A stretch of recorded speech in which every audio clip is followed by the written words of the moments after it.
Hey guys, it's Ashley with Luli's, and I'm going to give you the quick and dirty on how to build your gang sheet in Photoshop.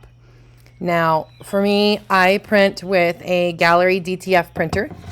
I also do some with my Sawgrass sublimation printer, and sometimes I want more than one design, depending on how big a paper I'm using. But for this one, I'm going to use an example of my DTF printer. And so what I'm going to do is I'm going to start with creating my design, which is going to ultimately be my gang sheet template. So I'm going to go with a custom size. I'm going to change this to inches. Now, my printer, the max width it can print is 13 inches with my gallery. And so typically you can do 13 inches. I want to say it's by 7 feet, if I'm not mistaken. So that is 84 inches, and Canva was going to let us know if we can't do that. Okay, so that's too much. Okay, so looks like we're going to do 6 feet gangs, which is 72 inches. All right, so 13 inches by 72 inches for the DTF printer. It's been a while since I did a gang sheet in Canva since I've moved over to Photoshop. So I now have this big long template, and I'm going to actually change this design to 6 feet. We change that.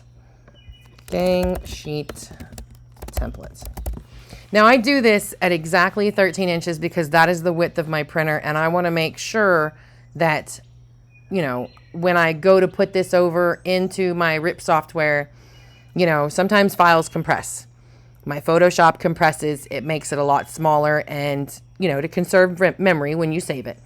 So you make sure that you have your gang sheet set to whatever specific size, max size your printer can print. So that way you have exactly what you're doing. Now for this one, I'm going to use an upload.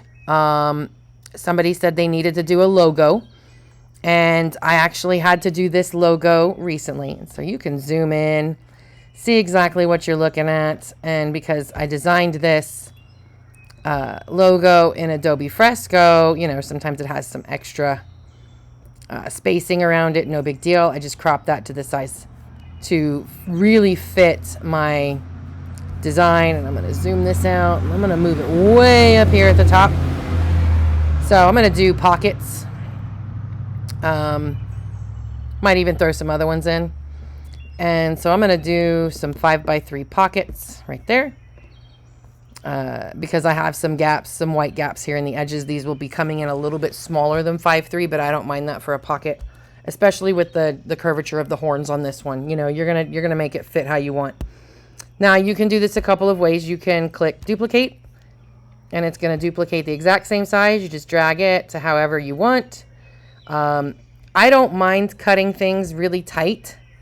So I can make mine really, really tight to the edge. One thing you do want to be cognizant of is if you zoom in on Canva, you see this little dotted line right here. That is your margin. So I pop this. I make sure nothing of the actual part that's going to get printed is going to come over that margin. So I've got that. So I know I can't fit more than 2 across, but I can do this. Turn it and fit a third one. So now I'm going to have 3 logos wide, technically. And then, so I know I'm doing all of this logo, so I can just basically sit here and duplicate all 3. I can highlight all 3 and duplicate them, and then just adjust where I need to, you know, make sure they're not overlapping.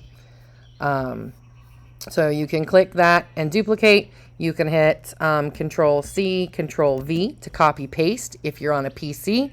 I am on a Mac, so you actually use Command C, Command V.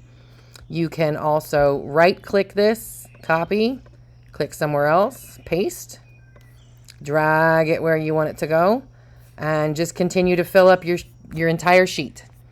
And then say you want to throw some back pieces, for your logo. And of course with Canva, it sends it immediately to the very bottom of your screen, or the middle of your gang, I should say. So I'm just going to tighten this up and resize. Okay, this is a back. This will be an adult's back. So I want that to be about 10 inches. So I can throw that in there. I can throw other designs in there, you know, place them wherever you want. I still have room to add some extra side pockets here. And really and truly what your goal is to fill this sheet up in the most effective way possible, because ultimately when it comes to DTF, for example, you know, you don't want to waste any film. So you want to try to use up every bit of available space on that sheet that you can, as long as you can cut it. Now, I have made some very, very tight cuts to the point where I'm sitting there with a magnifying glass trying to edge it with very tiny precision scissors around it. Never do that again. That was a lot of work when you're working with pockets. But sometimes you can have it, you know, kind of fixed where you can slice through a lot of it and, you know, maybe just clip a little bit around a little bit of an edge. So after I filled out this entire sheet, which I'm not going to do because I'm going to save time, I'm going to click share. I'm going to go to download, and I'm going to up that to the biggest pixelation, you know, the biggest resolution I can get, keeping the transparent background. I'm going to click download. And because I have it on a higher resolution, it is going to take it a little bit longer than normal, you know, than just a simple individual print. So we're waiting till it pops up to let me name it.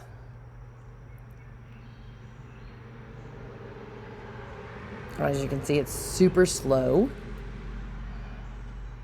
at that last little bit. Come on. There it goes. Okay, so this is Canva test gang, and then save it. It saved it wherever you end up saving it, and now I can go and move it over into my gallery printer.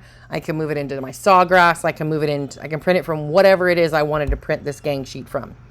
And that is all there is to it. If you've got any questions, if you want to learn something else, hit like, subscribe, shoot me a message, something, and I'll show you how to do it the easy way.